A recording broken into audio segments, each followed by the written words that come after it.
غلطة واحدة بالعمر بتكلفك تقريبا 3/4 عمرك كله.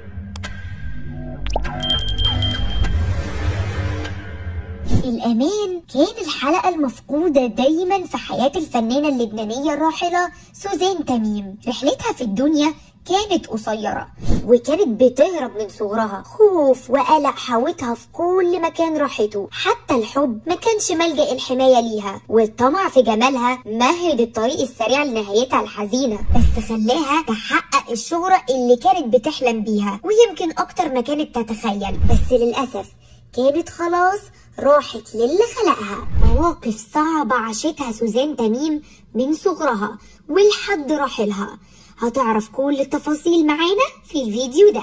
اتولدت سوزان عبد الستار تميم في سبتمبر 1977 في حي شعبي فقير في منطقة عائشة بكار بمحيط دار الإفتاء اللبنانية. عاشت طفولة صعبة خاصة مع انفصال والدها ووالدتها لما كان عمرها 12 سنة، فاتحرمت من حنان وعطف الأم واتربت في بيئة كلها قسوة وقهر زي ما وصفت هي، كل حاجة عيب وحرام، وده اللي أثر كتير على نفسيتها. الحاجة الوحيدة اللي كانت بتهون على سوزان مرارة الأيام كانت الغنى، بتعشق الفن من صغرها، وكان جيرانها بيحطوها على الترابيزة ويتفرجوا عليها وهي بتغني وبتقلد شريهان ونيلي. عاشت قصة حب مع زميلها في كلية الصيدلة علي مظنر، واعتقدت انه هيكون الصدر الحنين ليها من اسود بيت ابوها، لدرجة انها هربت من اهلها واتجوزته، ووقتها كان عندها 18 سنة.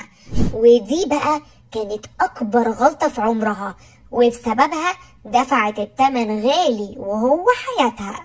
صحيح ان عمرها ما شافت نفسها غير فنانة، الا انها كانت بتحلم بالاستقرار وعايشة الاحلام الوردية مع علي، لحد ما اتقفل عليهم باب واكتشفت حقيقته، وهو انه بيستغل موهبتها وصوتها، وكان مفكر انها هتكون الفرخة اللي هتبيض له بيضة دهب، فمنعها تكمل دراستها علشان تشتغل، لكن هي رفضت، وكان الهروب خيارها لتاني مرة، وده بعد 9 شهور بالظبط من الجواز. نجاح سوزان رغم انه كان في بدايته، إلا إنه استفز جوزها علي مظنر جدا. هي صحيح بعدت عنه لكن ما انفصلتش عنه رسميا، فبدأ يطاردها وعمل لها مشاكل أثرت على شغلها، وكمان منعها من السفر. فللمرة الثالثة هربت، بس المرة دي من البلد كلها، وسافرت بشكل غير قانوني لفرنسا، وعن طريق سيمون أسمر اتعرفت هناك على منظم الحفلات اللبناني عادل معطوق، اللي ساعدها في دراسة الغنى الأوبرالي، ومع الوقت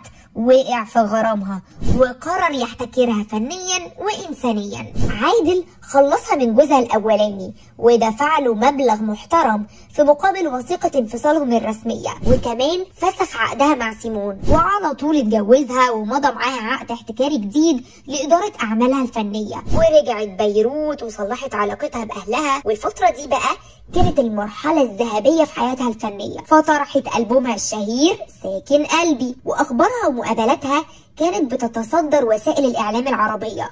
لكن فجأة قرر عادل يحرمها من نجاحها ده، وطلب منها اعتزال الفن نهائيا بعد 8 شهور بس من الجواز عشان تتفرغ له كزوجة.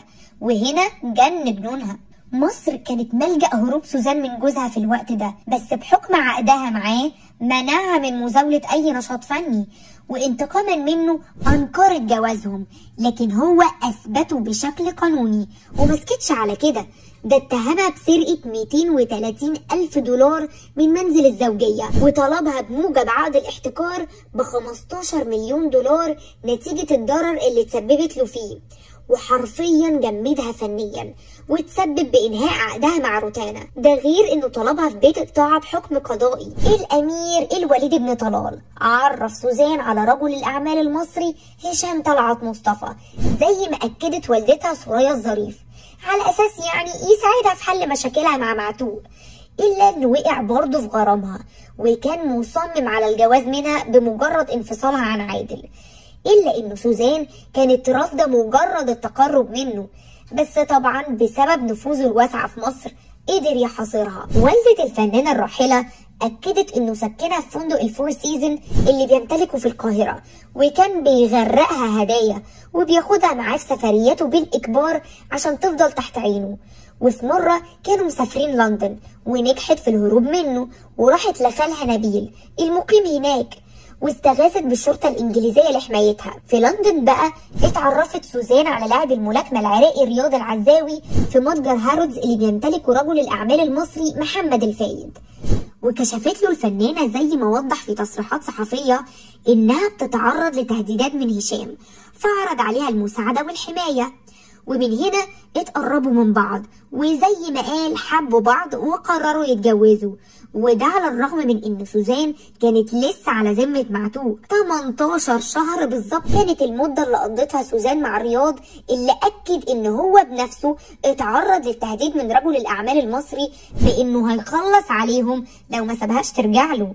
وكشف ان هشام عرض على الفنانة وقتها 50 مليون دولار في مقابل ان هي تتجوزه، ورغم لجوء الفنانة للسلطات البريطانية إلا إنها ما لقتش الحماية الكافية، وفضلت عايشة في خوف وتوتر، وحالتها النفسية بقت صفر، وزاد وزنها كمان، وقررت تهرب لآخر فصول حياتها في دبي، وهناك تم العثور عليها في سبتمبر 1977 مذبوحة. المحكمة المصرية حكمت على الضابط السابق محسن السكري بالمؤبد بعد ما اعترف بان هو اللي خلص على الفنانة الراحلة مقابل 2 مليون دولار قبضها من هشام طلعت مصطفى اللي اتحكم عليه 15 سنة، وده بعد ما اتنازلت أسرة سوزان تميم عن دعواتهم المدنية ضد رجل الأعمال المصري وتراجعهم عن اتهامه بالتحريض، في مقابل حصولهم على 750 مليون دولار اتقسموا على والدها ووالدتها وأخوها خليل.